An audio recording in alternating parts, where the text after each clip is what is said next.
I'm Mark. I'm the kind of guy who notices when the ketchup is running low and actually folds the laundry instead of letting it live in the dryer for 3 days. I like order. I like predictability, which is why the last few weeks of my marriage felt like trying to eat soup with a fork. Messy, frustrating, and you end up hungry anyway. It started small, the way this stuff always does. No explosions, no screaming, no late-night phone calls from strangers. Just a quiet Saturday morning, Rachel sipping her coffee at the counter, scrolling her phone with that thoughtful little crease between her eyebrows. "One of the new people at work is having a hard time finding an apartment," she said suddenly, slipping on her sneakers. "Poor thing just moved to the city and is completely lost." She sounded almost excited, like this was a fun project, not a favor. I raised an eyebrow. "That's nice of you." She paused for a second, looking at me over her shoulder. "You don't mind me helping her, right?" "Of course not," I said, shrugging. "Go be a hero." She smiled, relieved, and grabbed her keys and kissed me on the cheek before heading out. I stayed behind and spent the morning in the garage, fixing that squeaky hinge on the door she'd been complaining about. It took me 2 hours because I decided to clean and oil the entire tool set while I was at it. It's what I do when I've got time. Fix, sort, make things better. When Rachel came home just before lunch, she was cheerful, hair windblown, smelling faintly like Target candles. She launched into a story about how this poor girl almost signed for a place with no windows. I nodded along, even threw in a good catch because I'm a supportive husband. But something about the way she told the story felt invested. Not just I helped a coworker, but I was personally responsible for this mission. Sunday, she left again. "Another showing," she said, tying her sneakers. "Already?" I asked. She found a second place she liked, and I promised I'd check it out with her. "I'll be back in a couple hours." She was gone 3. When she came home, she was glowing in that way that doesn't look like exhaustion. She tossed her bag by the door and leaned against the counter, animatedly telling me about square footage, light exposure, and how we think this one is the one. I caught the "we," but let it slide. That night we ate dinner late, half watching a movie neither of us finished. She kept smiling at her phone, typing fast, thumbs flying. I didn't ask who she was texting. Week 2, the apartment was apparently found, but now there was furniture shopping. Saturday morning, she came downstairs in a soft top and those earrings she calls effortlessly cute. "You look nice," I said casually, leaning in the doorway. She grinned. "Thanks. I'm just meeting her at HomeGoods." I tilted my head. "HomeGoods at 9 a.m.? She's busy. This is when she can go." She said it like it was the most natural thing in the world, then grabbed her keys and left. I made myself breakfast and tried not to think about it. When she texted around noon, "Running late, we're grabbing coffee after," I just sent back a thumbs up emoji. She got home around 5 p.m., arms full of bags, smiling like she'd just come back from the best day ever. "You should have seen the couch we almost bought," she said, laughing, cheeks flushed. "Perfect color, but way over budget." I smiled and nodded, but inside a little voice said, "You two sure sound like a couple." By the 3rd weekend, the pattern was carved in stone. Saturday morning, she'd be out the door before my coffee had cooled. Sunday afternoon, she'd come home late, hair neat, makeup still fresh, phone buzzing with notifications. One night we sat on the couch together, for the first time all week, her legs curled under her, phone in hand. "Good shopping trip?" I asked. "Mm-hmm." "Your coworker again?" "Yeah," she said, smiling at her screen. "She just sent me a picture of a lamp we found. It looks so good in her living room," I grinned. This woman must think she won the lottery, getting a personal shopper and free interior design advice. "She's been so grateful," Rachel said quickly, like she wanted me to know how important this was. That word, grateful, stuck with me. Tuesday night, I decided to press a little. "What's your coworker's name again?" Rachel froze for a beat too long. "Why?" "Just curious," I said lightly. "You talk about her all the time." She hesitated, too long. then said, "Alex." I nodded slowly. "Alex." "Good to know. She's really sweet," Rachel added quickly, eyes darting back to her phone. "She?" I repeated. "Yes," she said, a little too fast, and right then something in my brain clicked. Alex could go either way, and that pause? That was the sound of someone choosing their pronouns very carefully. I didn't call her out. Instead, I started paying closer attention. Every time she said she, I mentally swapped it for he, and suddenly everything made more sense. The makeup before leaving, the extra stops for coffee, the way she came home glowing. By week 4, my patience was wearing thin. We were supposed to be planning our second honeymoon trip to Tuscany. Flights booked, villa reserved, winery tours lined up. But every time I tried to bring it up, Rachel was distracted. "So I was thinking we could do the wine tour the first day," I said one night. "Mm-hmm," she said, not looking up from her phone. "Then maybe drive to the coast?" "Sure," she murmured. I stared at her. "Do you even know what I just said?" She looked up, blinking. "Of course. Coast sounds nice." "Right," I said, turning back to my laptop. Friday night I tried again. "So how's Alex's place coming along?" "Almost done?" Rachel nodded absently. "Yeah, just a few more things to finish this weekend." "And then you'll finally have a free Saturday," I said lightly. She looked at me like I'd just accused her of a crime. "What's that supposed to mean?" "It means," I said, keeping my tone even, "I miss spending weekends with my wife." She softened for half a second, then went back to scrolling. "It'll be over soon," she said. "We're just doing the finishing touches." "We?" I asked. Me? I'm just helping, that's all." I smiled. But inside something settled. She wasn't just helping, she was invested. And now so was I, whether I wanted to be or not. Sunday afternoon, she came home later than usual, dropped shopping bags on the table, and started telling me about a coffee table. Halfway through, she said it. He wasn't sure about it at first, but once we set it up, she froze. I froze. "You said he," I said quietly. Her eyes flicked to me, then away. "I meant she." Slip of the tongue. "Right," I said, staring at her a second longer. That night, I lay in bed staring at the ceiling. The villa in Tuscany felt far away, like a plan we made in another life. My wife was out there designing a home with someone else, even if she called it helping. I didn't have proof it was more than furniture and coffee breaks, but I didn't need proof to know it was already too much. By Monday morning, I'd made up my mind. I wasn't going to yell, I wasn't going to accuse, I was going to wait until I had something undeniable, and then put the truth right in front of her, watch what she did with it. Because at this point, it wasn't about couches or coffee tables. It was about what kind of marriage we still had, or if we even had one at all. Monday, after my ceiling-staring epiphany, I went to work like normal. Because that's what you do. You go to work even when you want to throw your phone into a river. My coworkers probably thought I was just tired. In a way, I was. Tired of the quiet, tired of the late arrivals, tired of the "we found a lamp" updates about someone else's living room. When I got home that night, Rachel was already there, sitting at the kitchen counter with her laptop open and a glass of wine half finished. She looked up and smiled, but it was the polite smile you give neighbors, not the one that says, "I've been waiting for you all day." "Hey," I said, hanging my jacket. "Hey," she echoed, glancing back at the screen. "How was work?" "Busy." That was it. One word. I opened the fridge, pulled out leftovers, heated them in the microwave while she typed. When the timer beeped, she closed the laptop and turned to me like I'd been the rude one ignoring her. "I have to run out tomorrow after work," she said. "Just for an hour or two." I nodded slowly. "Furniture?" She hesitated for a split second, then nodded.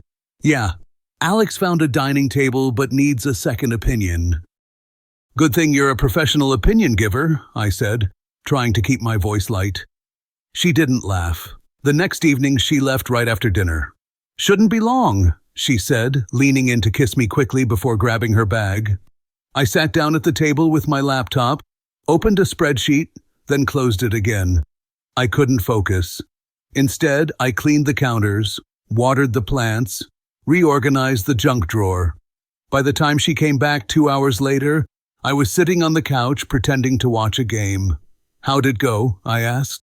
"We bought it," she said, smiling as she kicked off her shoes. "We?" I repeated. "Alex and I.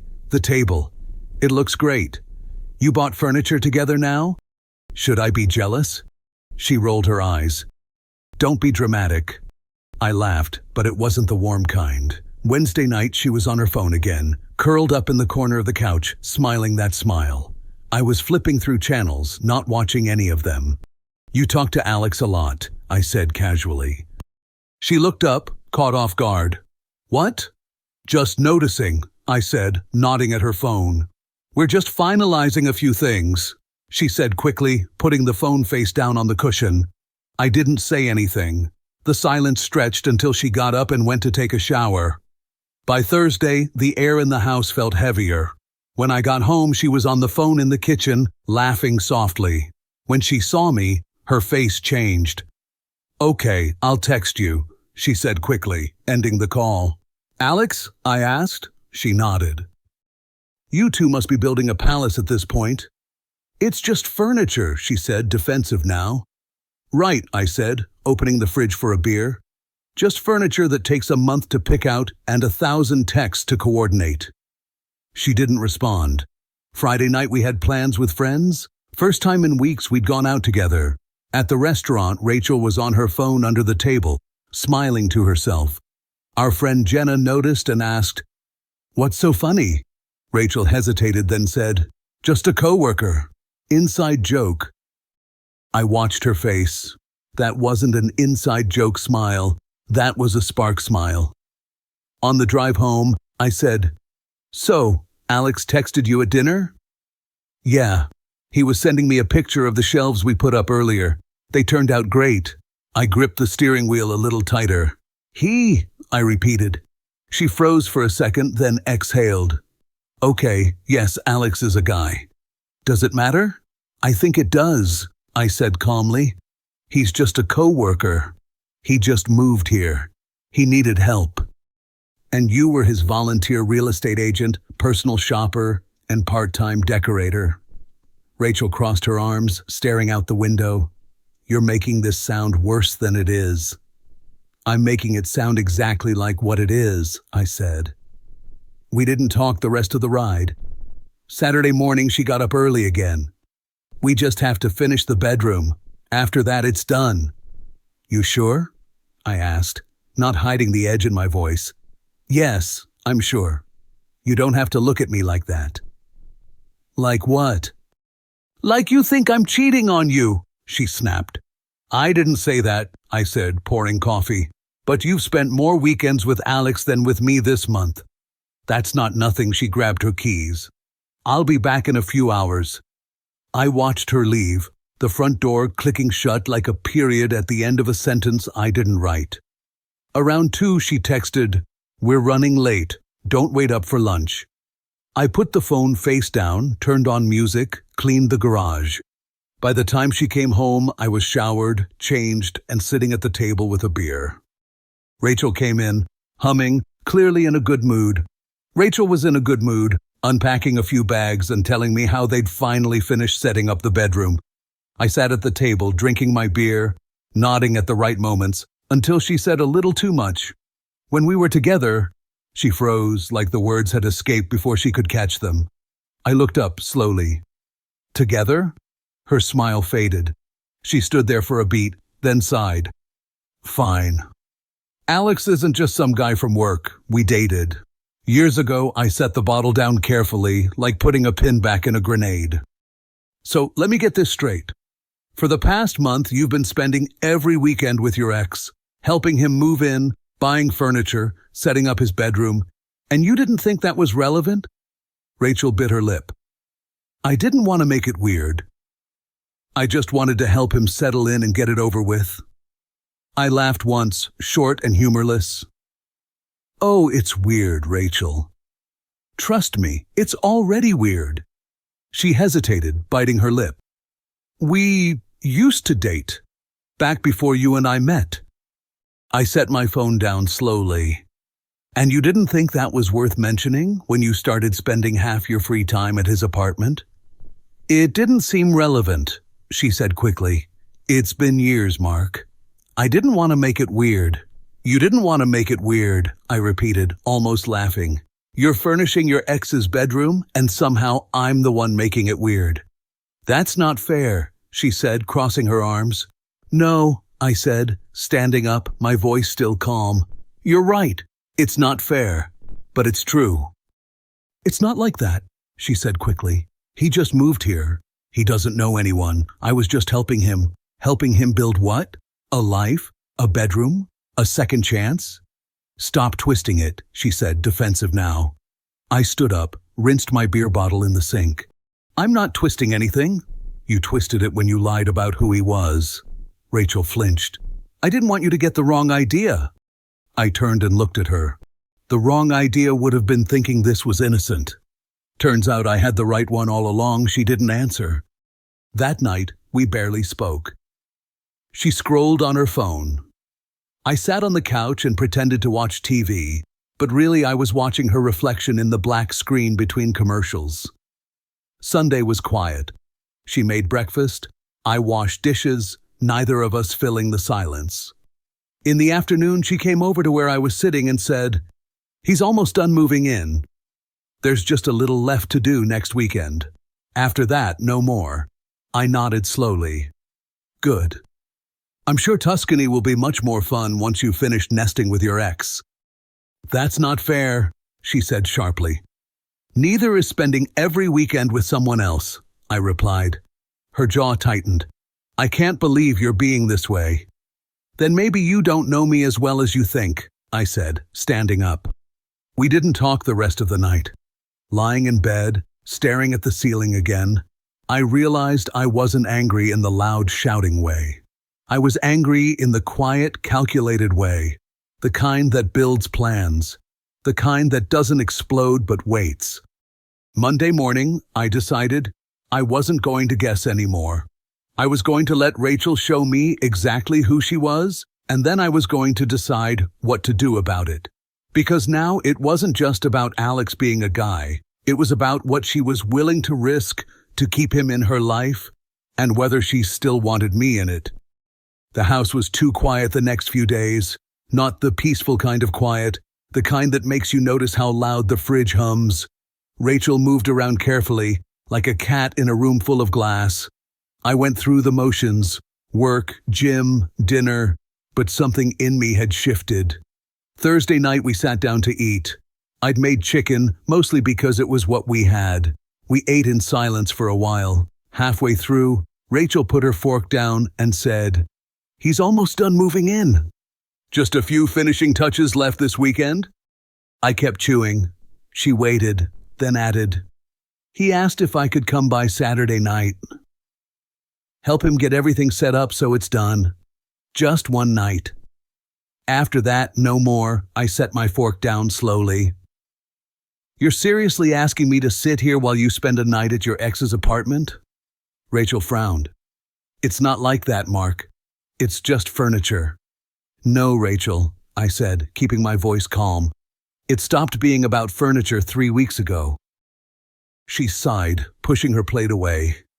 You're overreacting. I'm just trying to help him settle in and put this behind us. Behind us? I leaned back in my chair. You've spent a month helping another man make his place feel like home. You've lied about who he was, hidden where you were going, smiled at your phone more than at me. And now you're asking me to bless a sleepover to finish the job? Rachel's voice sharpened. You don't own me, Mark. You don't get to tell me who I can spend time with, and if that's a problem for you, maybe we shouldn't be married. The words landed like a gavel. I stared at her for a long moment. Not angry, not shouting, just done. You're right, I said quietly. Maybe we shouldn't.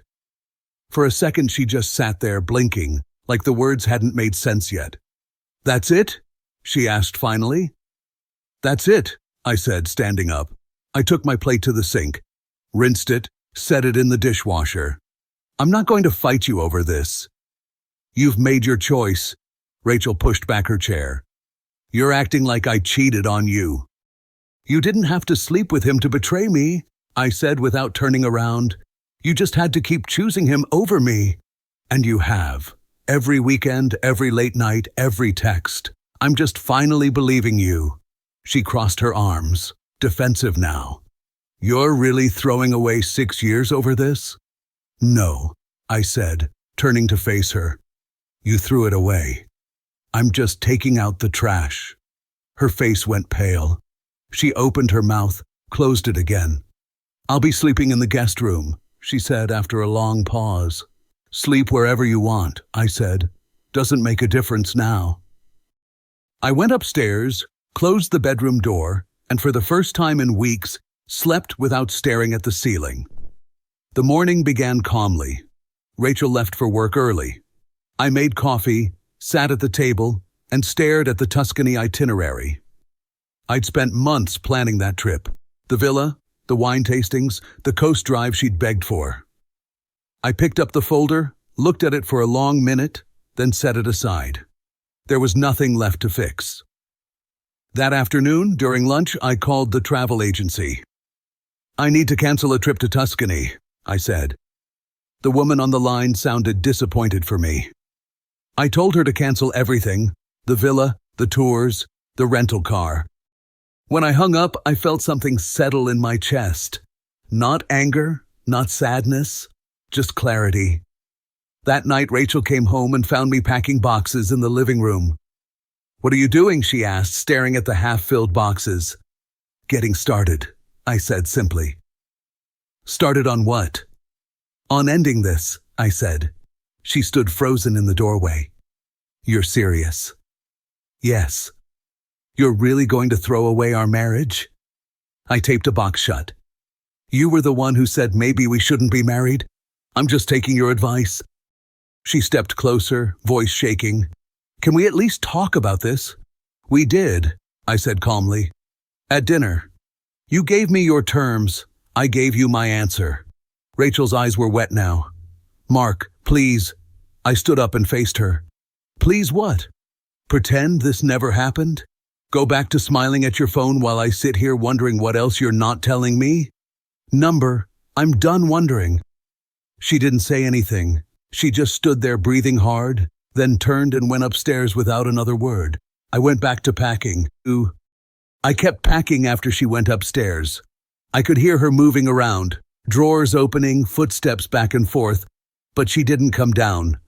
At one point, the floorboards creaked above me, then silence. By the time I taped the last box for the night, the living room looked like an eviction notice.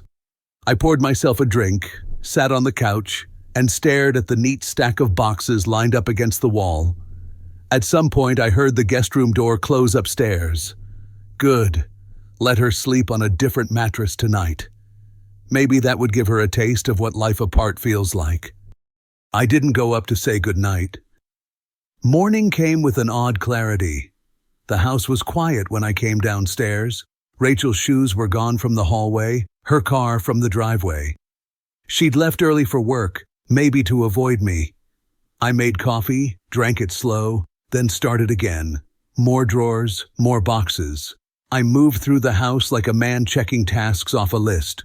Bathroom first, then office desk, then that shelf with all her books that I never liked but always dusted anyway. By the time I was done, the living room looked like a staging area for a move-out. I left everything exactly where she'd see it. No point hiding what was coming. That evening, when I got home from work, the house still felt empty but charged, like it was waiting for something. I set my keys down, sat on the couch, and waited too. At 7:30, her car pulled up. The front door opened, then closed carefully, almost too carefully. Mark, in here. Her footsteps crossed the hall. She stopped dead in the doorway when she saw the room. What is this? Your things, I said simply, not bothering to get up. Her eyes swept over the boxes, then back to me. You're serious. I was serious last night, I said. This is just proof. She stepped into the room like it might collapse under her. Mark, this is crazy. We can fix this. We can talk. We talked, I said evenly. You said your piece. I gave you my answer. Tears welled in her eyes. I didn't mean it.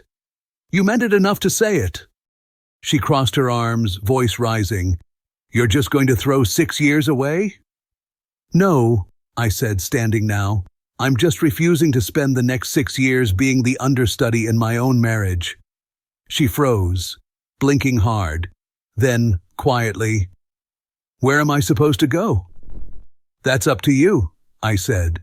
Her lips trembled, but she grabbed her bag, turned, and left without another word. I sat back down, listening to the silence she left behind. It didn't feel like victory. It felt like the house was finally exhaling after weeks of holding its breath. Saturday morning, I finished the job, taped the last box, stacked it with the others, lined them up like soldiers against the wall. Then I took the wedding album from the bookshelf and laid it gently on top of the final box. I didn't hide anything. If she was going to fight for this marriage, she needed to see exactly what she was losing. By afternoon, my phone started buzzing. Mark, please. Can we just stop and talk? I'll come home early. I'll explain everything. Please don't do anything you'll regret. I set the phone face down and kept moving. Around 3, I heard a car in the driveway. This time, she knocked. When I opened the door, Rachel stood there with no makeup, eyes red. Can I come in? She asked quietly. I stepped aside. She walked in, saw the full rows of boxes, and covered her mouth with her hand. You packed everything, she whispered. Yes. Mark, her voice broke. We can fix this. I'll cut him off. I'll block his number. We can go to counseling. Whatever you want. I shook my head. What I wanted was a wife who didn't spend the last month building a life with someone else. That's gone. Her tears spilled over. I was just trying to help him. You helped him make a home, I said, my voice still calm. And you turned ours into a waiting room. Rachel took a step closer. Don't do this. Please. I looked at her for a long moment. You asked for one night with him. I'm giving you forever without me. That's more than fair.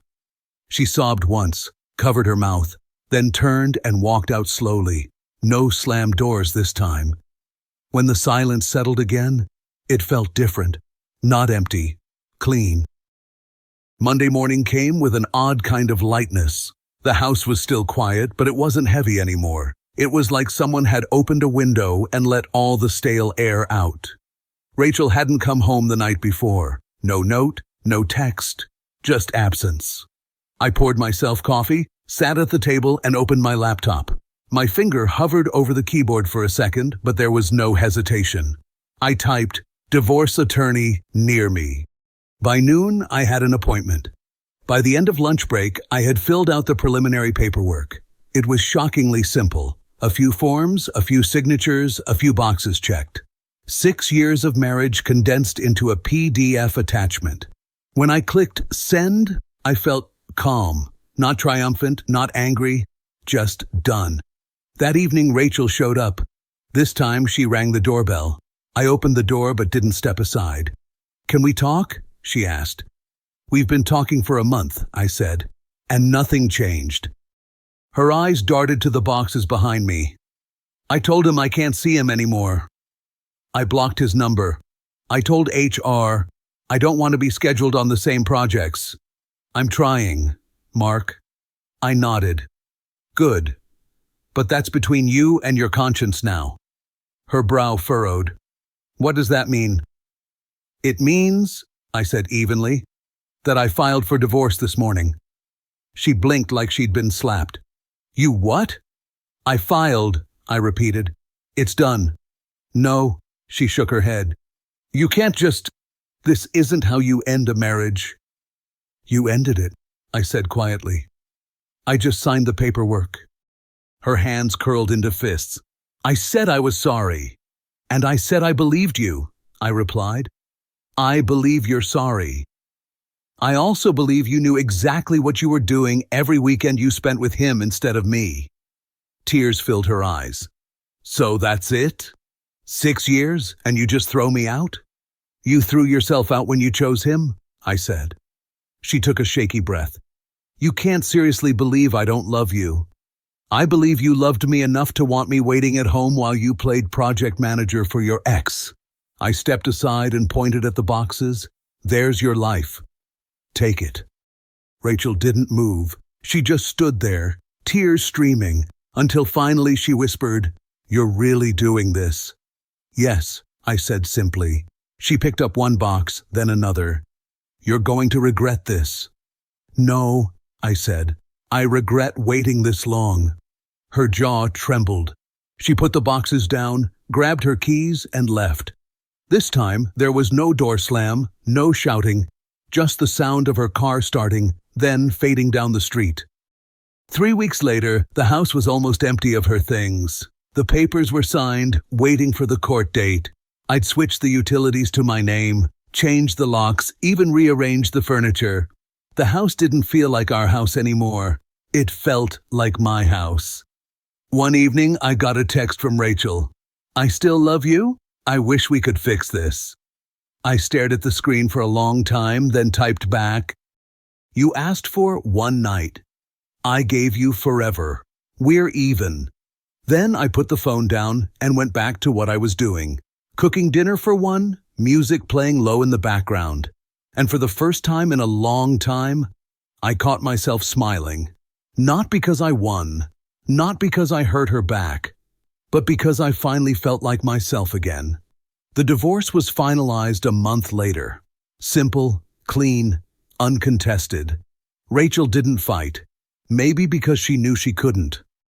I kept the house, the car, and most of the furniture. Not out of spite, just because I was the one still living there. Sometimes I still find one of her hair ties in a drawer or a sweater she forgot to pack. I put them in a small box in the closet. Not because I want her back, but because it's part of my history, and I don't hate my history. I just refuse to live in it.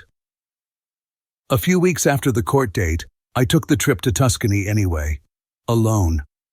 I stayed in the villa we'd booked, drank wine under the same olive trees we'd talked about. And you know what? It wasn't lonely. It was quiet. It was mine. If you felt this story hit hard, drop a like, subscribe for more, and share your thoughts in the comments. Your support keeps Steelheart beating.